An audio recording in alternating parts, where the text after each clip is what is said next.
su walina zi ei happy di dang kamu puai khavela hin kapalo chu kagalahi gi loin tai san maleng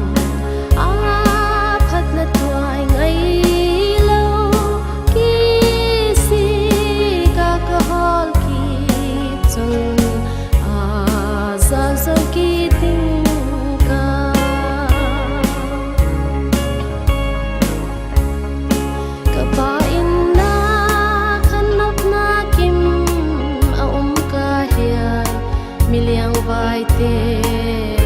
nem se kinh on sang mai legel kialin thi ding ka hem bang dia gen the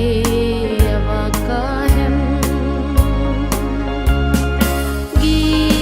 loin tai san maleng a phat na tuai ngai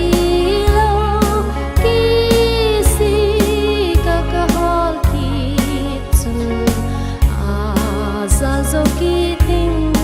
ka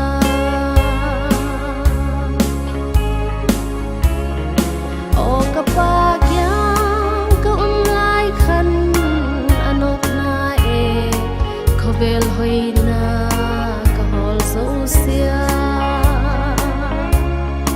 ka han ngai twan ka pa in su ka ngai diak se thu pa choi di